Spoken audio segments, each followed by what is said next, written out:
Voilà, je me présente François Drapier, je suis de l'association Sortons du nucléaire Moselle et je suis content aujourd'hui d'avoir pu organiser cette manifestation ici à Metz avec l'Action internationale contre Cattenom qui regroupe des associations allemandes, luxembourgeoises et belges, françaises bien évidemment, qui demandent la fermeture de Cattenom. Cette association l'IAC donc est présidée par Stéphanie Dabinger qui est chez les Grund en Allemagne et qui est présente bien aujourd'hui ici, qui nous a donné une grande partie de la logistique de cette manifestation avec la ville de Metz. Voilà, on est très content parce que c'est quand même une réussite, 300 personnes par un temps qui n'est pas forcément favorable, avec des gens motivés et on a tous, enfin moi particulièrement j'ai une pensée très modeste, très humble pour Albert Jacquard qui nous a quittés il y a 2 ou 3 jours parce que c'était un militant de tous les bons combats si on peut dire et particulièrement de celui contre le nucléaire. Il avait je crois en tant que scientifique, généticien, une sainte horreur et une vision du nucléaire très négative. Je pense que c'est quelque chose qui nous mènera à l'apocalypse nucléaire d'ailleurs si on continue dans cette voie. Bref, on fait fausse route et je crois qu'il faut vraiment suivre sa pensée. Je crois que tous les gens qui étaient ici aujourd'hui sont là pour exprimer la même opinion. Voilà. Bonjour, je suis Christian de Sortons du nucléaire Moselle. Et nous manifestons aujourd'hui pour demander la fermeture immédiate de la centrale nucléaire de Cattenom, qui présente des risques d'incidents de plus en plus nombreux. En 2012, il y a eu 47 pannes et incidents. Depuis l'année 2013, ils se multiplient. Et on craint de plus en plus une succession d'incidents mineurs, même un accident majeur, comme ça a été le cas par le passé dans des réelles catastrophes nucléaires. Donc il faut savoir que la centrale de Cattenom vieillit de plus en plus, accumule des malfaçons, des fuites. Les dernières cet été, ça a été 58 000 litres d'acide chlorhydrique rejetés dans la Moselle parce qu'il manquait un tuyau. Cet été encore, au mois de juin, il y a eu l'incendie d'un transformateur qui a fait qu'on a dû débrancher le système de refroidissement du réacteur 1 pour le brancher sur un système de secours. Et ça, c'est toujours très dangereux, parce que si le système de secours a des manques, eh ben, il y a un risque d'accident grave. Et depuis plusieurs années, on se rend compte que ce genre d'accident se multiplie, et on craint réellement pour notre sécurité. C'est pour ça que nous demandons la fermeture de la centrale de Cattenom. Et quel est le périmètre qui est mis en danger en cas de catastrophe?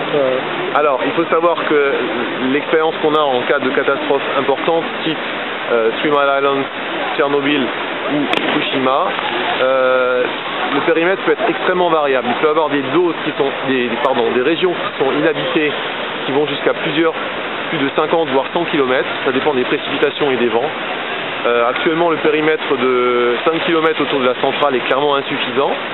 Au mois de juin, il y a eu un exercice transfrontalier d'alerte avec le Luxembourg, l'Allemagne et la France qui a montré de gros problèmes d'organisation. Comment voulez-vous évacuer 250 000 personnes du Luxembourg par exemple? Il n'y a même pas assez de bus pour les transporter. Est-ce que vous pouvez imaginer la panique que ça ferait? Donc il faut savoir que les Allemands, eux, craignent par exemple qu'une ville comme Trèves soit simplement rendue inhabitable. Et ça, ce n'est pas possible, on ne peut pas prendre ce risque. Et actuellement, la technologie nucléaire et EDF en particulier ne peut pas garantir à 100% la sécurité des centrales. Et le fait qu'ils ne puissent pas garantir à 100% la sécurité, nous on demande la fermeture, puisque le risque est trop grand. En cas d'accident majeur, on doit quitter la région, on doit quitter nos maisons, on perd tout. Et c'est valable pour les Français ici à Metz, c'est valable pour les Luxembourgeois, c'est valable pour les Allemands, et ça, ce risque-là n'est pas acceptable.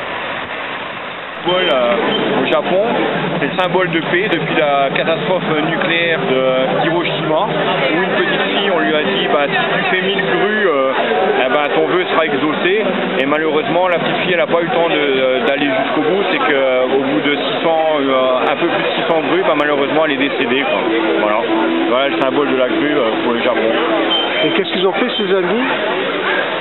Ils ont perpétué la tradition et on continue aujourd'hui à faire des grues en symbole de paix pour le Japon, notamment lié à tout ce qui est anti-nucléaire. C'est devenu un symbole anti-nucléaire. Les enfants font des grues en papier. C'est un symbole, mais c'est très important pour eux. C'est suite à la catastrophe de Fukushima. Fukushima, oui, ça a été repris. Et ça a été perpétué, ça a été repris en France maintenant pour les manifestations.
Bauern Grimm und Bauern M2.